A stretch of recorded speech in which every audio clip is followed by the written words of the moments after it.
अस्सलाम वालेकुम व्यूअर्स, इस वक्त हमारे साथ Masood Malik advocate supreme court एक लाहौर की जानी मानी शख्सियत है। लाहौर के समाजी हल्के, कानूनी हल्के और लाहौर के शहरी जो हैं वो मसूद मलिक साहब को बहुत अच्छी तरह जानते हैं। पाकिस्तान के बाएं बाजू के एक प्रोमिनेंट लीडर भी है मेजर रसाक साहब, जो कि पाकिस्तान कम्युनिस्ट तंजीम के बहुत बड़े लीडर थे, उनके साथी रहे हैं। इसके अलावा इनका तुरा इम्तियाज़ ये है कि ये हबीब जालब के बहुत करीबी साथियों में से थे। इसके अलावा उस्ताद दामन जो कि बरसगीर पाक व हिंद में बहुत बड़े इनकलाबी शायर थे, उनके साथ भी बहुत करीब थे और फैज़ अहमद फैज़ की ये महफ़िलों की ज़ीनत भी रहे हैं।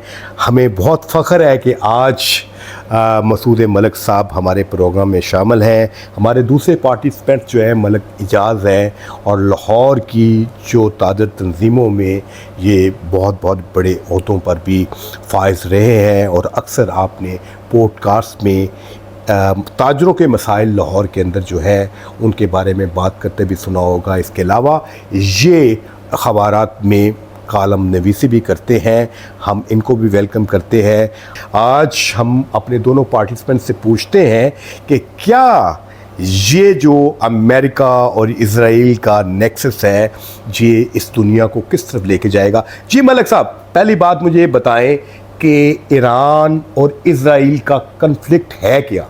जितने कन्फ्लिक्ट्स होते हैं आज तक की इंसानी तारीख में वो मफादात के लिए होते हैं।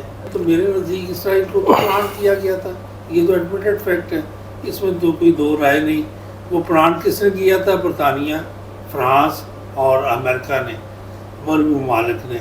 वो प्लान इसलिए किया गया था उस वक्त के साइंसदानों ने, जियोलॉजिस्ट ने ये कहा था कि यहाँ ये इलाका जितना भी है इसमें पेट्रोलियम मिनरल्स बहुत ज़्यादा है, जिसे आप सियाल सोना कहते हैं, वो बहुत ज़्यादा तादाद में है। तो उस वक्त से ही उन्होंने ये प्रोग्राम मनसूबा बनाया जो 35 इस इलाके पे चुराहट का इजारादारी का 35 से शुरू हुआ और 48 में ये रियासत बनाई गई। अब इस रियासत के ज़िम्मे दो ही काम थे जहाँ तक तल्लक है, वो ये कि अमेरिका के मफादात की हिफाजत करना और इस इलाके में जो यहाँ एमर्जिंग फोर्सेस हैं उन फोर्सेस को तबाह करना। वो कौन थी? मिस्र था, इजिप्ट था, शाह सीरिया था, उस तरफ आप देखें छोटा मोटा लबनान भी कह सकते हैं और दूसरे दीगर ममालिक थे। अब उसने ये सब जो कुछ किया वो अमेरिका की हिमा पर किया, अमेरिका की ताकत पर किया है, वो अमेरिका उसे ताकत देता था। अमेरिका ने या यूरोप ने यहाँ पे प्लांट किया इज़राइल को, स्पेशली उनका जो असेसमेंट थी उनके जियोलॉजिस्ट की कि इस इलाके में मिनरल्स बहुत ज़्यादा है। ज़्यादा हो चुका था ये 19वीं सदी के आगाज़ में ही कि इस एरिया का जो तेल है, जिसे आप कहते हैं मादनी तेल है और पेट्रोल कहते हैं, बहुत ज़्यादा है और आइंदा अगर दुनिया ने आइंदा सदी में तरक्की करनी है तो ये पेट्रोल ही जो है वो सबसे ज़्यादा अहमियत का अमल है। वो तो बात ठीक है, लेकिन अगर आप इज़राइल और ईरान के दरमियान कन्फ्लिक्ट की बात करते हैं तो ये माली कन्फ्लिक्ट नहीं है, ये मजहबी कन्फ्लिक्ट बना हुआ है इस वक्त। नहीं, मैं आप देख ले जी ना, ये मुसलमान होने की वजह, अगर आपको बात करनी है तो करें। मेरा नुक्ता नज़र ये है कि मज़हब जो है हमेशा से बतौर टूल, बतौर हथियार के इस्तेमाल हुआ है। मज़हब के बारे में ना तो जूश तौरात को इस अंदाज से प्रीच करते हैं या इस अंदाज से फॉलो करते हैं, ना मुसलमान कुरान पाक को इस तरह फॉलो करते हैं, या दीगर भी ईसाई हैं वो भी नहीं करते। इन सब चीज़ों को मज़हब की जो नारा है, स्लोगन है, उसको इस्तेमाल किया जाता है अपने मफादात के लिए। आज की जो ग्लोबल पॉलिटिक्स है उसमें ये यूरोप, अमेरिका या इज़राइल कोई भी नहीं चाहता कि कोई पाकिस्तान के बाद अगली कोई मुसलमान कंट्री जो है वो एटॉमिक पावर बने। और मैं ये कहता हूँ कि मुसलमान कोई मुल्क देख लें वो भी ये बर्दाश्त नहीं करता कि ईरान जो है वो एटमी ताकत बने, बल्कि उनके हमसाए ना आज़रबाईजान, ना पाकिस्तान, ना इराक, जहाँ पे शिया अक्सरियत है। वजह क्या है कि मुल्ला की हुकूमत है और उनका गैर लचकदार रवैया है कि हर इनसे थ्रेट फील की जाती है। और वाकई माजी में ये आप देख लीजिएगा कि जब इनकलाब ईरान आया है, इमाम ख़मीनी साहब आए हैं, तो दुनिया भर के तमाम ममालिक में जो नौजवान थे बहुत इम्प्रेस थे। हमारा भी लड़कपन था, हम भी इमाम ख़मीनी साहब को अपना हीरो समझते थे, लेकिन उसके बाद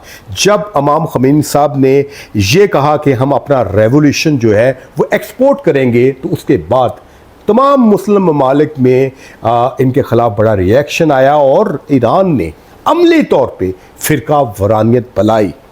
इवन पाकिस्तान में आपने देखा यहाँ पे सिपा मोहम्मद भी बनी, इसमें यहाँ पे फातमून भी बनी, यहाँ पर अहले तशी को असला भी फराम किया गया। अरब रियासतों ने भी यहाँ पे जो है वो वहाबियत और अहले हदीस के मदरसे बनाए, सिपा व साहबा बनाया। और ये सिर्फ पाकिस्तान के हवाले से बात नहीं करती, ये तो अल्लाह का शुक्र है कि पाकिस्तान में उस नहज पे ये फ़िरका वरानियत नहीं पहुंची कि बड़ी तादाद में लोग आपस में लड़ पड़े, कत्लो गारत हो। ये पाकिस्तान की आवाम का एक कमाल समझ लीजिएगा, इनका लिबरलिज्म समझ लीजिएगा, या इनका टॉलरेंट सोसाइटी है कि हमने कभी ज़्यादा कोई शिया सुन्नी के दरमियान जो है वो इस खलीज को पाट नहीं दिया। लेकिन आप ना ईरान और इसराइल की जंग को एक मुआशी मसला समझ रहे हैं जी, ये मुआशी नहीं है, ये प्योर टोटली ये मजहबी मसला है।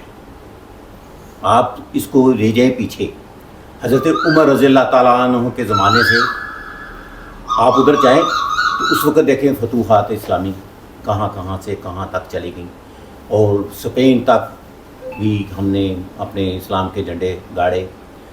उस वक़्त यूरोप को जो चोट पड़ी थी, उनके कैसरो कसरा को जो हज़ीमत उठानी पड़ी थी, इस वजह से उन्होंने उस वक़्त तय किया था कि हमारी निशात सानिया कैसे मुमकिन हो। उसका एक ख्याल था कि मुसलमानों को इकट्ठे होके इनको पकड़ो, इनको तरक्की इनकी रोको, इनके तलीमी अदारों को ना बनने दें, इनको इस तरह की प्रॉक्सी में डालें कि जहाँ ये आपस में लड़ते रहें। वारयत, ये आप गौर करें तो ये इसराइल बिल्कुल मजहबी अपनी लाइन पे है। इसी तरह ईसाइयत ने उनका साथ दिया है। क्यों? इन दोनों को तो मार पड़ी थी मुसलमानों से। हम लोग इस वक्त समझ रहे हैं कि तेल की लड़ाई है या ये गोल्ड की लड़ाई है, नहीं, ये मज़हब की लड़ाई है। आप देख लें कि जिस वक्त अफ़गानिस्तान को मार पड़ रही थी तो कोई नहीं बोला था, शाम खामोश था। जब शाम को मार पड़ी तो इराक़ खामोश था, जब इराक़ को मार पड़ी तो ईरान खामोश था। इस वक्त ईरान को मार पड़ रही है तो पाकिस्तान खामोश रहेगा, पाकिस्तान खामोश रहेगा तो ये मुजरमाना फेर होगा। याद रखिएगा, अगली बारी पाकिस्तान की है और वो नेतन्याहू बरबला क्या बैठा है, वो बैठे हैं, क्या बैठे हैं। लेकिन हमें ये नहीं देखना, हमें देखना है हमारा इस वक्त अखलाकी, मजहबी और समाजी पहलू क्या कहता है।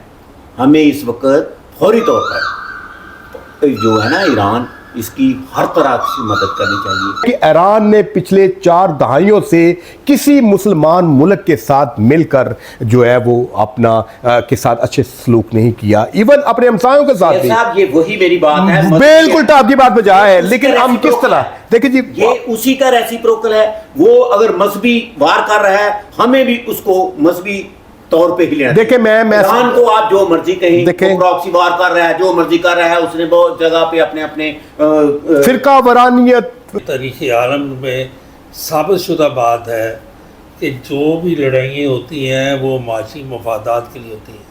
लेकिन बहरहाल ये लड़ाई माशी मफाद की नहीं है। माशी ये मैं ये मानता हूं कि नेतन्याहू और ईरान का मुल्ला है, वो चाहता है कि मिडिल ईस्ट पे मेरी चिताहट हो, नेतन्याहू कहता है मेरी चिताहट हो। ये उनकी चिताहट की लड़ाई है। देखिए मैं सिर्फ एक क्रेडिट दूंगा मालिक साहब, ये सारी सती बातें हैं जो आप लोग चिताहट की बातें। नहीं यार, मैं सती बातें हैं, सती बातें हैं जी। चिताहट पहाट क्या होती है? फिर पावर में आना है। पावर वही बात है ना, पावर की है ना।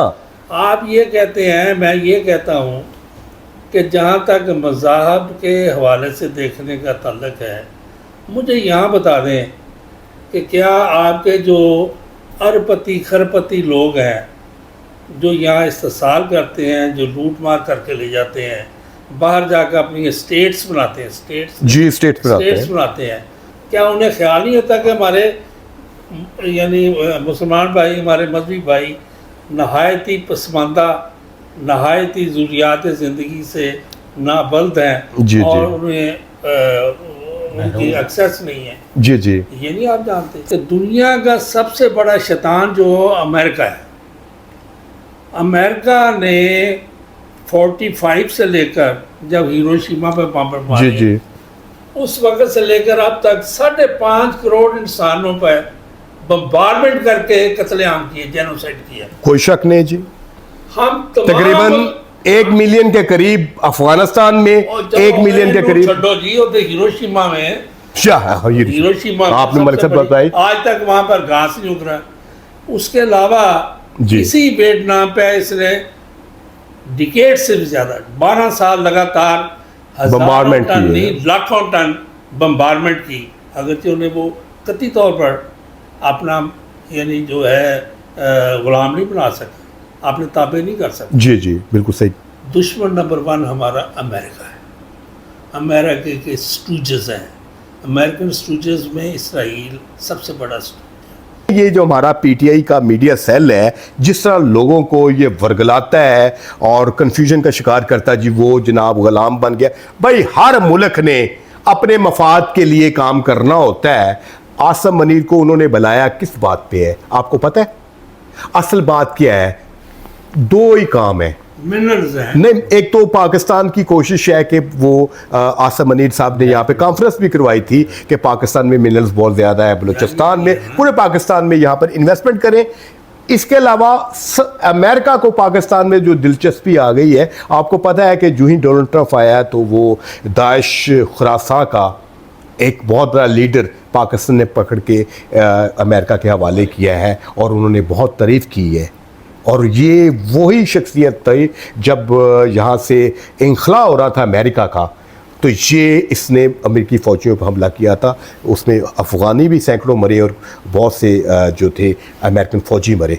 वो उन हैंड ओवर किया है। अब मज़ीद यहाँ पर जो इंटेलिजेंस रिपोर्ट्स आ रही हैं, स्पेशली ताजिकिस्तान से, उज़्बेकिस्तान से, इवन रशिया से, कि वो जो दाइश खुरासान है अब उसकी पोजीशन कहाँ पे है। एक तो वो बलूचिस्तान के अंदर आके बैठ के बलूचिस्तान वो में कर रहे हैं। ना जी, नहीं, वो बेकायदा ये साथ बैठे हुए हैं और जिनमें आपस में कन्फ्लिक्ट भी हुआ है और बेकायदा उनकी तरफ से ये बयान भी आया है दाइश की तरफ से कि हम BLA को बताएंगे, इन्होंने हमारे बंदे मारे हैं। यानी वो बलूचिस्तान में बैठे हुए हैं एक, और दूसरा पाक अफ़गान बॉर्डर पे आके बैठ गए हैं। ये ताजिक्स की तरफ से भी और उज़्बेक की तरफ से भी, तुर्कमेनिस्तान की तरफ से, सारी दुनिया को उनसे ख़तरा है और अमेरिका को भी ख़तरा है। अब अमेरिका ये चाहता है कि पाकिस्तान की सिक्योरिटी फोर्सेस जो है वो काउंटर टेररिज्म में बहुत आगे हैं, लिहाजा उनके खिलाफ कार्रवाई करें। Expertise इनके पास एक्सपर्टीज ज़्यादा ज़्यादा है। एक तो वो ये 2 काम है। रहा सवाल ईरान और के हवाले से, इसराइल की जंग के हवाले से, कि भाई साहब पाकिस्तान को इतना उन्होंने कहा होगा कि जनाब आप भी ईरान को समझाएं कि वो अपना न्यूक्लियर प्रोग्राम जो है वो तर्क करते।